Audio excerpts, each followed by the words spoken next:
ಜೈ ಶ್ರೀರಾಮ್. ನೀವು ನೋಡ್ತಾ ಇದ್ದೀರಾ ಟಿವಿ ವಿಕ್ರಮ. ನಾನು ಸೌಮ್ಯ ಸನಾತನಿ. ನಮ್ಮ ಟಿವಿ ವಿಕ್ರಮದ ಎಲ್ಲ ಕಾರ್ಯಕ್ರಮಗಳ ನೋಟಿಫಿಕೇಶನ್ ನಿಮಗೆ ಸಿಗಬೇಕಂತ ಹೇಳಿದ್ರೆ ನಮ್ಮ ಟಿವಿ ವಿಕ್ರಮ ಚಾನೆಲ್ ಅನ್ನು ಸಬ್ಸ್ಕ್ರೈಬ್ ಮಾಡಿ, ಹಾಗೆ ಬೆಲ್ ಬಟನ್ ಕ್ಲಿಕ್ ಮಾಡೋದನ್ನ ಖಂಡಿತ ಮರಿಬೇಡಿ.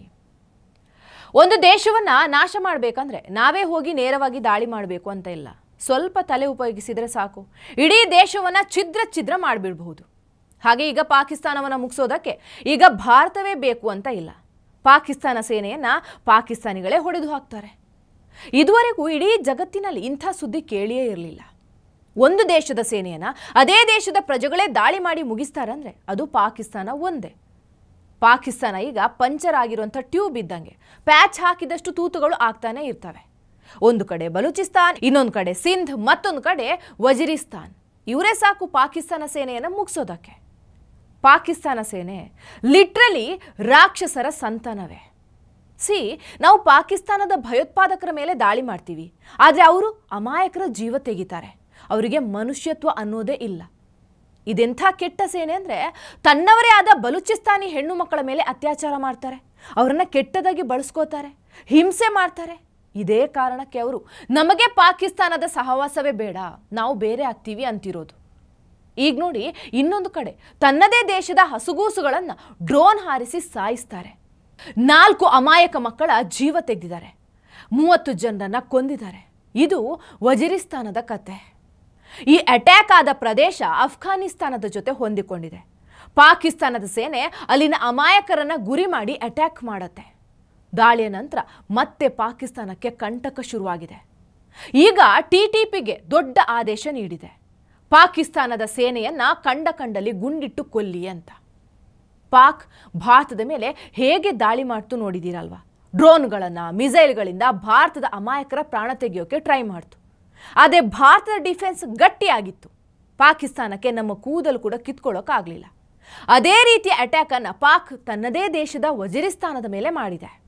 ಆದರೆ ಪಾಕಿಸ್ತಾನದ ವಜಿರಿಸ್ತಾನ್ನಲ್ಲಿರುವಂಥ ಪಶ್ತೂನ್ ಬಳಿ ನಮ್ಮಲ್ಲಿರುವ ಹಾಗೆ ಏರ್ ಡಿಫೆನ್ಸ್ ಇಲ್ಲ. ಹೀಗಾಗಿ ಸಾವು ನೋವುಗಳು ಸಂಭವಿಸಿದೆ.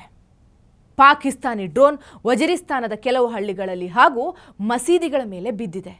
ಈ ದಾಳಿಯಲ್ಲಿ ಮಹಿಳೆಯರು ಹಾಗೂ ಮಕ್ಕಳು ಕೂಡ ಸಾವನ್ನಪ್ತಾರೆ. ಎಂಥ ಕರುಳು ಹಿಂಡುವ ಕೃತ್ಯ ಅಂದರೆ, ಹಾಸಿಗೆಯಲ್ಲಿ ಮಲಗಿದ್ದ ಸಣ್ಣ ಸಣ್ಣ ಮಕ್ಕಳನ್ನು ಕೂಡ ಬಿಡದೆ ಗುರಿಯಾಗಿಸಿ ಕೊಂದು ಹಾಕ್ತಾರೆ. ಆ ಮಕ್ಕಳ ಫೋಟೋ ಕೂಡ ತೋರ್ಸೋಕ್ಕೆ ಆಗಲ್ಲ, ಅಷ್ಟೊಂದು ಭಯಾನಕ. ಮಹಾಭಾರತದಲ್ಲಿ ಅಶ್ವತ್ಥಾಮ ಮಲಗಿದ್ದ ಉಪಪಾಂಡವರ ಮಕ್ಕಳನ್ನು ಸಾಯಿಸಿದ್ದ. ಕೃಷ್ಣ ಆಗ ಸಿಟ್ಟಿಗೆದ್ದು ಅಶ್ವತ್ಥಾಮ ರತ್ನಮಣಿಯನ್ನು ಕಿತ್ತು ಹಾಕಿ ಕಲಿಯುಗದ ಅಂತ್ಯದವರೆಗೂ ಕಾಯಿಲೆಯಿಂದ ನರಳಬೇಕು ಅಂತ ಶಾಪವನ್ನು ಕೊಟ್ಟಿದ್ದ. ಅಂದರೆ ನಮ್ಮಲ್ಲಿ ಮಕ್ಕಳು ಮಹಿಳೆಯರ ಮೇಲೆ ದಾಳಿ ಮಾಡೋದನ್ನು ಅವಮಾನೀಯ ಅಂತ ಹೇಳ್ತೀವಿ, ಬಟ್ ಪಾಕಿಸ್ತಾನ ಅದೇ ತಪ್ಪುಗಳನ್ನು ಮಾಡುತ್ತೆ. ಅದರ ಶಾಪ ಪಾಕಿಸ್ತಾನದ ಸೇನೆಯನ್ನು ಸುಮ್ಮನೆ ಬಿಡೋದಿಲ್ಲ. ಮೋಸ್ಟ್ಲಿ ಇದು ಪಾಕಿಸ್ತಾನದ ಅಂತ್ಯಕ್ಕೆ ನಡೀತಾ ಇರುವಂಥ ಘಟನೆಗಳು ಅನಿಸ್ತಾ ಇದೆ. ಯಾವಾಗ ಪಾಕ್ ವಜಿರಿಸ್ತಾನದ ಮಕ್ಕಳನ್ನು ಹಾಸಿಗೆಯಲ್ಲಿ ಸಾಯಿಸ್ತೋ ಅದರ ಅಂತ್ಯ ಶುರುವಾಗಿದೆ ಅಂತಲೇ ಅರ್ಥ. ಪಾಕಿಸ್ತಾನದ ಜಿರ್ಗಾದಲ್ಲಿ ಒಂದು ಸಭೆ ನಡೆಯುತ್ತೆ. ಜಿರ್ಗಾ ಅಂದರೆ ಇಲ್ಲಿನ ಪಂಚಾಯಿತಿ ಇದ್ದ ಹಾಗೆ, ಆದರೆ ಅದಕ್ಕಿಂತ ಸ್ವಲ್ಪ ದೊಡ್ಡದಾಗಿ ಇರುತ್ತೆ. ಈ ಜಿರ್ಗಾವನ್ನು ಪಶ್ತೂನ್ ನ್ಯಾಯಾಲಯ ಅಂತ ಹೇಳಬಹುದು. ಇದರಲ್ಲಿ ಮಸೀದಿಯ ಮೌಲಾನಾ, ಇಸ್ಲಾಂ ತಿಳಿದವರು ಹಾಗೂ ಅಲ್ಲಿನ ಸಮಾಜದಲ್ಲಿ ಗೌರವಯುತ ವ್ಯಕ್ತಿಗಳು ತೀರ್ಪನ್ನು ಕೊಡೋದಕ್ಕೆ ಇರ್ತಾರೆ. ಜಿರ್ಗಾದ ಸಭೆಯಲ್ಲಿ ನಮ್ಮ ಅಮಾಯಕ ಮಕ್ಕಳು ಹಾಗೂ ಮಹಿಳೆಯರನ್ನು ಗುರಿಯಾಗಿಸಿ ಕೊಲ್ತಾ ಇದ್ದಾರೆ, ಇದು ಇನ್ನು ಮುಂದೆ ನಡೆಯೋದಿಲ್ಲ, ಅದಕ್ಕೋಸ್ಕರ ಪಾಕಿಸ್ತಾನದ ಸೇನೆಯನ್ನ ಕಂಡಲ್ಲಿ ಕೊಲ್ಲಿ ಅನ್ನೋ ಆದೇಶವನ್ನ ಪಶ್ತೂನ್ ಯುವಕರಿಗೆ ಕೊಟ್ಟಿದೆ. ಇದಾದ ನಂತರ ಏನಾಯ್ತು ನೋಡಿ, ವಜಿರಿಸ್ತಾನದಲ್ಲಿ ಪಟ್ಟಸಿ ಅನ್ನೋ ಪ್ರದೇಶ ಇದೆ.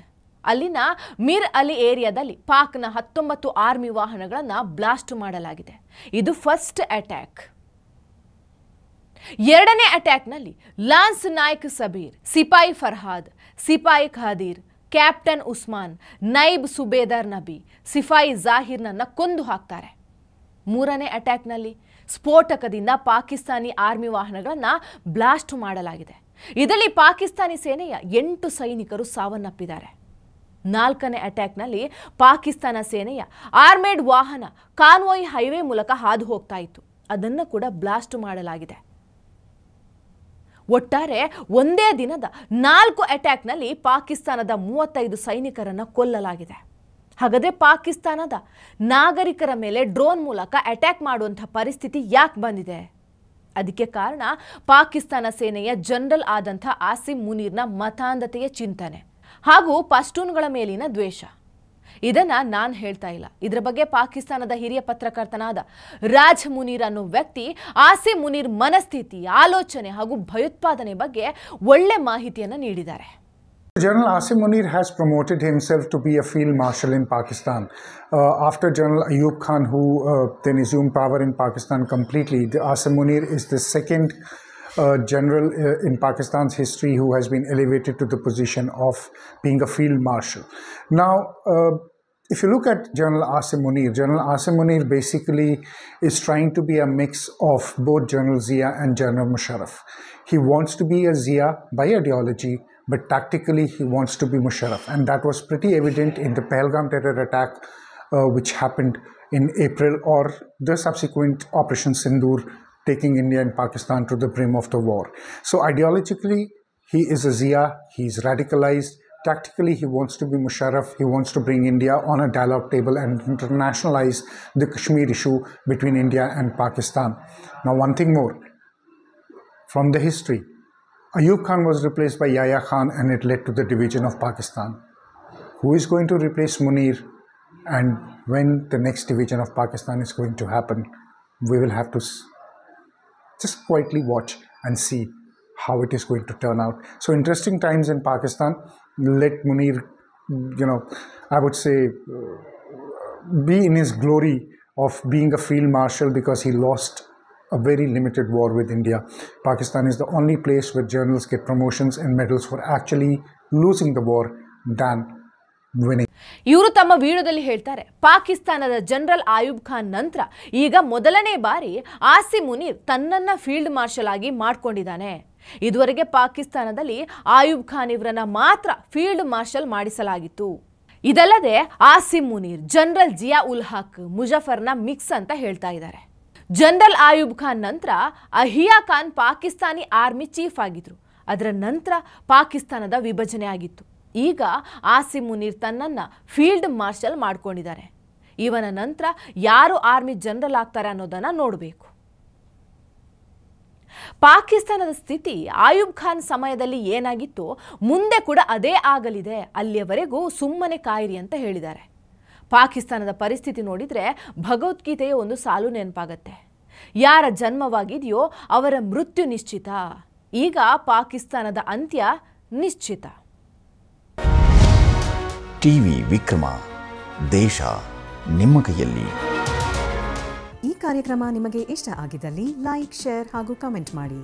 ಟಿವಿ ವಿಕ್ರಮದ ಕಾರ್ಯಕ್ರಮಗಳನ್ನು ನಿರಂತರವಾಗಿ ವೀಕ್ಷಿಸಲು ಸಬ್ಸ್ಕ್ರೈಬ್ ಮಾಡಿ, ಬೆಲ್ ಐಕನ್ ಒತ್ತಿ.